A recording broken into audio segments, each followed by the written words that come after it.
नमस्कार विद्यार्थी मित्रांनो, तर माझ्या YouTube चॅनलमध्ये मी तुमचं सहर्ष स्वागत करत आहे. तर तुमच्यासाठी एका महत्त्वपूर्ण विषयावरती व्हिडिओ घेऊन आलो आहे. तो म्हणजे महाराष्ट्र शासनाच्या गृह विभागामध्ये जी पोलीस भरती प्रक्रिया सध्या सुरू आहे. तर नागपूरसाठी जी प्रक्रिया सुरू आहे त्याचे ग्राउंडचे मार्क दररोजचे येत आहे. तर ही जी प्रक्रिया आहे, तर इथं 19 तारीख, 20 तारीख, 21 तारीख, 22 तारीख, 24 आणि 25 तारखेची आजपर्यंतचे मार्क काय केले की ग्राउंडचे आलेले आहेत. आपण दररोज काय करतो की याचं अनालिसिस करतो की विद्यार्थ्यांना किती मार्क पडले जातात. ही जी प्रक्रिया आहे ती 347 पदांकरिता राबवली जाणार आहे. 347 पदांकरिता त्याच्यामध्ये एससी साठी 19 पद आहेत, एसटी साठी 18 पद आहेत, विजेए साठी 8 पद आहेत, एनटीबी साठी 7 पद आहेत, 11 पद आहेत ती एनटीसी साठी आहेत, 21 पद एनटीडी साठी आहेत, 1 पद एसपीसी साठी एसबीसी साठी आहे, 17 पद आहेत ते ओबीसी साठी आहेत, 38 पद एसईबीसी साठी आहेत, 38 पद ही ईडब्ल्यू साठी आहेत, 169 पद ही ओपन साठी असणार आहेत आणि टोटल जर पाहिलं तर 3470 एवढी पद असणार आहेत. आता आपण बघितला निकाल, हा जो निकाल आहे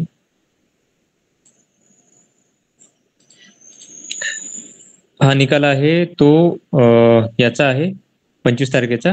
याच्यामध्ये काय केलं सिरियल नंबर नुसार ऍप्लिकेशन नंबर त्याचे डिटेल्स दिलेले आहेत आणि चेस्ट नंबर दिलेला प्रत्येक विद्यार्थ्याचं नाव आणि प्रत्येकी म्हणजे 1600 मीटरचे 100 मीटरचे आणि शॉर्टपुटचे असे मार्क दिलेले आहेत. तर या लिस्टमध्ये जर बघाल तुम्ही तर 25 तारखेला जर बघितलं तर 1071 विद्यार्थ्यांनी हे ग्राउंड दिलेलं आहे. आता या ग्राउंडमध्ये आपण जास्तीत जास्त ते कमीत कमी विद्यार्थ्यांची यादी बघूयात आपण. तर हे यादी मी कन्वर्ट केलेली आहे. जास्तीत जास्त मार्क ते कमीत कमी मार्क याच्यानुसार. आता मी एकच मिनिट द्या मला, मी करत आहे. पहिलं तर विजिबल नसेल हे तुम्हाला तर विजिबल करून देतो. हे विजिबल आहे. आता हे टोटल 1071 विद्यार्थ्यांनी ही परीक्षा दिलेली आहे.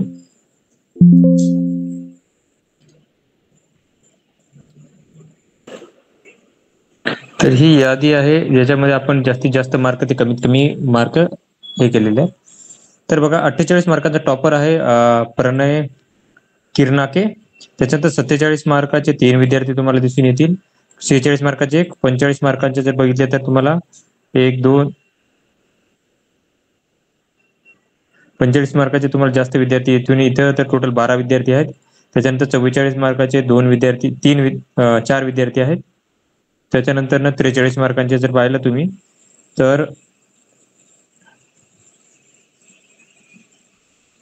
टोटल 21 विद्यार्थी आहेत आणि 42 मार्काचे जर पाहिले तुम्ही तर ही विद्यार्थ्यांची संख्या आहे 12, 41 आणि 40 अशी जर पकडले तर हे विद्यार्थी संख्या येते. जास्त संख्या आहे टोटल सगळी मिळाली तर 40 ते 50 आहेत. जर पकडलं आपण 40 आणि 40 पेक्षा जास्त विद्यार्थी जर बघितलं तर हे टोटल 103 विद्यार्थी आहेत 40 आणि 40 पेक्षा जास्त.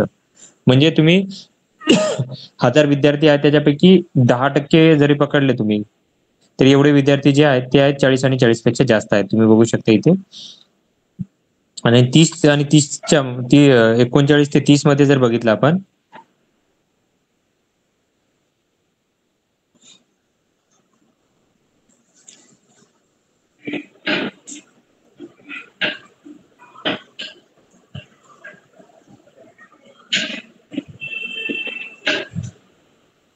तर हे जवळजवळ 45% विद्यार्थी आहेत ते की 30 ते 40 दरम्यान असणार आहेत.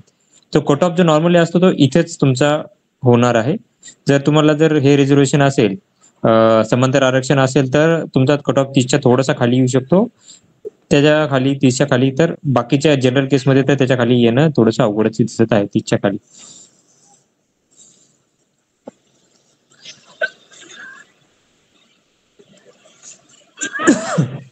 आता जर बघितलं तर याच्यामध्ये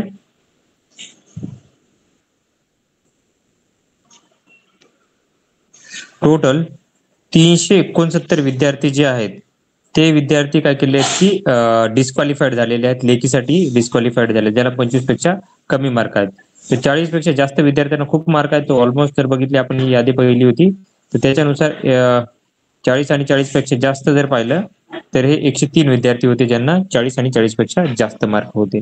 तर नक्कीच याचा कट ऑफ वरती परिणाम पडणार आहे. कट ऑफ थोडासा हाय असू शकतो नागपूर सिटी साठीचा. तर अशाच महत्त्वपूर्ण अपडेटसाठी माझ्या चॅनलला सबस्क्राईब करा, व्हिडिओ लाईक करा आणि इन्फॉर्मेशन मित्रांसोबत शेअर करा.